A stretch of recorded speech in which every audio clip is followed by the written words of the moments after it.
Kyler Murray posted a statement on social media yesterday. It goes like this: I play this game for the love of it, my teammates, everyone who has helped me get to this position, that believed in me and to win championships. All of this nonsense is not what I'm about. Never has been, never will be. Anyone who has ever stepped between those lines with me knows how hard I go. Love me or hate me, but I'm going to continue to grow and get better.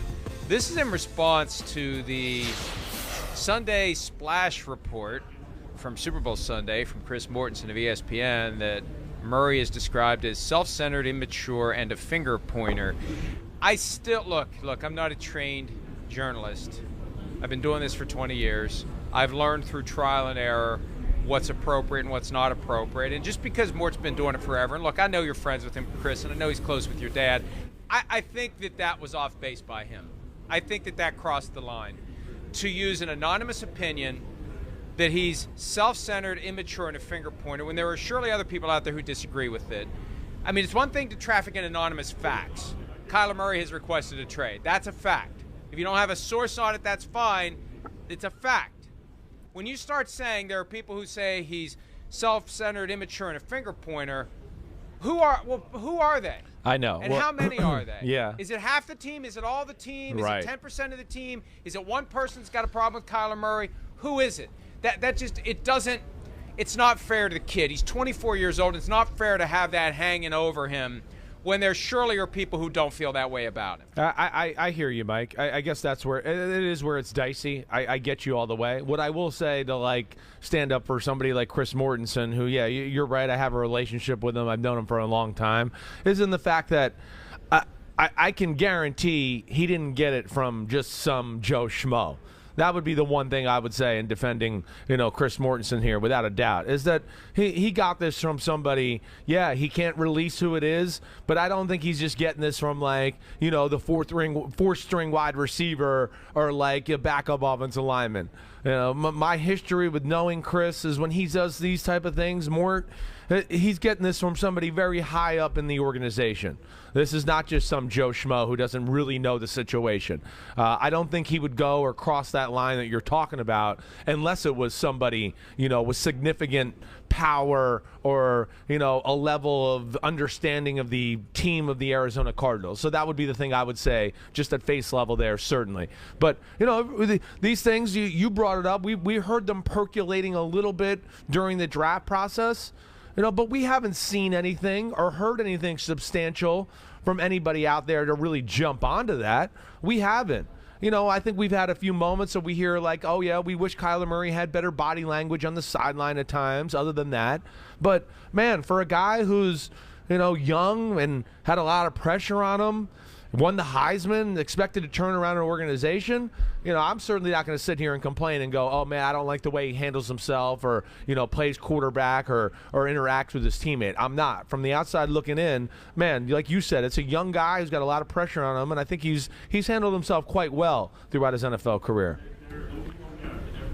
A couple of things. First of all, in this business, we got to bat 1,000, and the stakes are high when you're going to drop a bomb like this, and you just better be damn sure that it's reliable. It still bothers me. It still bothers me because it paints the kid in a negative light with no counterbalance.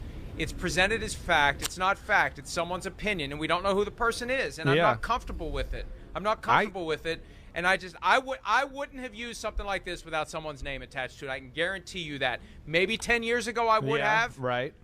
Maybe in the early days of PFT when I hadn't learned how it all works and I was kind of learning on the fly. I didn't know what the hell I was doing. But I wouldn't have done this. And I hear you. This is just pressure from ESPN. Hey, guys, we got to have some big stuff on Super Bowl Sunday. We got to have some big stuff. Got to get something big. There had to have been a better way to couch this is the word I'm searching for. Here's the other thing.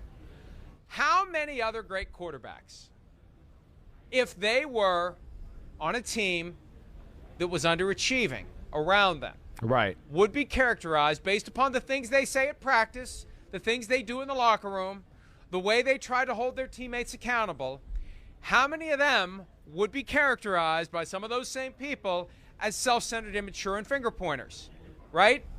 I mean, how would Tom Brady be if he played for a crap team? We see how Tom Brady is when things don't go his way. He is self-centered, immature, and a finger pointer when things don't go his way. We see it publicly. Yeah. Right? It gets back to this thing where we respect grown men who act like spoiled brats when they don't win. We got to win. And when we're not winning, they act like jerks, but that's okay because they want to win.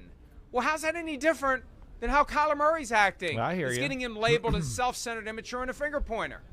I hear you. Again, I don't know, the day-to-day actions of Kyler Murray. I certainly don't.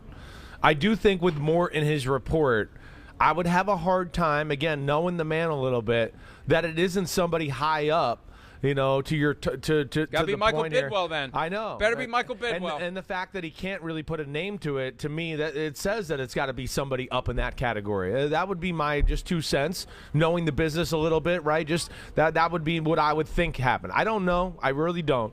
I understand what you're saying there. No, there's no doubt about it.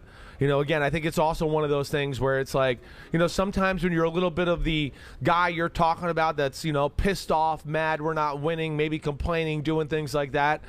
If you haven't won or won some playoff games or got some pelts on the horse like we always talk about, people don't want to hear it sometimes. I think that's part of the problem too.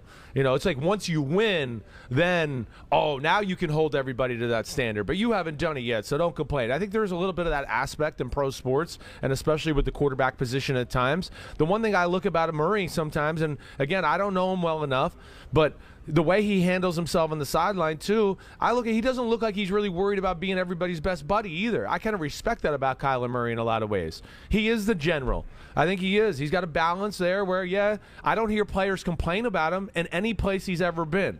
So he can't be that jerky. That to me is always something I look at. When I talk to players from Oklahoma, right, and we saw CeeDee Lamb at the Super Bowl, Kyler's his boy. It's his best friend in the world. I don't ever hear players. I've never heard rumors of players saying those things about Kyler Murray. So that to me holds a little water in this type of conversation too. And so I don't know where it goes, but I still think we're in this conversation because there's a contract dispute, and Kyler wants a new contract and all of that. And this is where this conversation's coming from. This reminds me of something Peter King wrote a couple of years ago as Kyler Murray was entering the NFL. Murray has not encountered much adversity on a football field. He had lost like a total of 3 games between high school and college. He lost 3 games his first month with the Arizona Cardinals. And it's tough. 3 years in, 1 playoff appearance. He did not play well in that game. For the 3rd straight year under Murray, the Cardinals started strong to quite strong. Right. And then regressed badly down the stretch. This year was the worst, from 10-2. Now, it was the Murray ankle injury that maybe he never fully recovered from, and we saw him run the ball 2 times for 6 yards in the playoff loss to the Rams, and the ankle still may not have been right. But, Chris, again, my point is this. When we see great quarterbacks, highly competitive men on teams that are struggling, they react. You react. We've seen Tom Brady do all sorts of things. We saw it this year. He trashes the Microsoft Surface. We've seen him get in coaches' faces and scream at them. His last year in New England when there was no weapons, right? There were so many games where we all looked at it. He was always looking at the receivers or, you guys didn't do this, do that. Yeah, you're exactly right. Your point's real. So it's okay for him. It's not okay for Kyler Murray. Again, I want to make sure that we're being fair with that. And to the extent that Mort's source is someone in the ownership suite like Michael Bidwell, one thing I did as soon as I saw the report, and I didn't see any indication from ESPN that they reached out to the Cardinals for a statement. This feels like the kind of thing where you should be reaching out to the team to get their official statement if you're going to paint the guy with a brush like that. Here's what the Cardinals said. Nothing has changed regarding our opinion and high regard for Kyler Murray. We as a team and Kyler individually have improved each year he's been in the league. We're excited to continue that improvement in 2022 and are excited that Kyler Murray is the quarterback leading us. That's consistent with the spin that we've heard, in the aftermath of the decision to keep Cliff Kingsbury. There's 2 ways you can look at Cliff Kingsbury. 1, the team's gotten better every year that Kingsbury's been there. 2, every year Cliff Kingsbury's been a head coach, his team regresses. 9 years, including Texas Tech.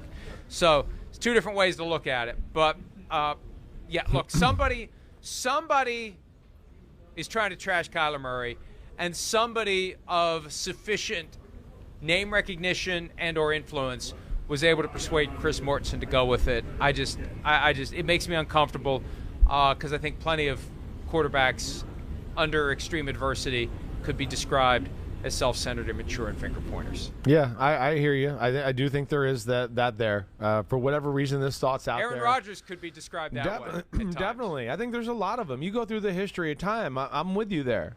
You know, again, you go back to John Elway early in his career or Dan Marino. I mean, there was definitely some complaining and things that they wanted done from their football teams. I don't think that's, crazy. I don't. Dare I say that Peyton Manning, close friend of Chris Mortensen, was self-centered, immature, and finger pointer a time or two in his career. No doubt about it. You're right. It's part of the beast. It's part of being a quarterback in the NFL at times. And you said it right. It's a young guy who's still got a lot of pressure, on his shoulders. He's a really good football player. There's no doubt about it. But again, what I will say is I don't think Mort just got this from any Joe Schmo. I think he's giving you a look of or a thought from somebody high up in the Arizona Cardinals organization. But I do think this is all about money and where it goes from there. And I'm sure Kyler wants a new contract. I understand that. And I would think, again, they've made him the guy. He's got the power here in this situation. They signed a head coach, and they wanted to go this vision, this style of football. And it is all centered around Kyler Murray's ability and what he does and what they do. And the way they're built on the offensive side of the ball, he's the guy.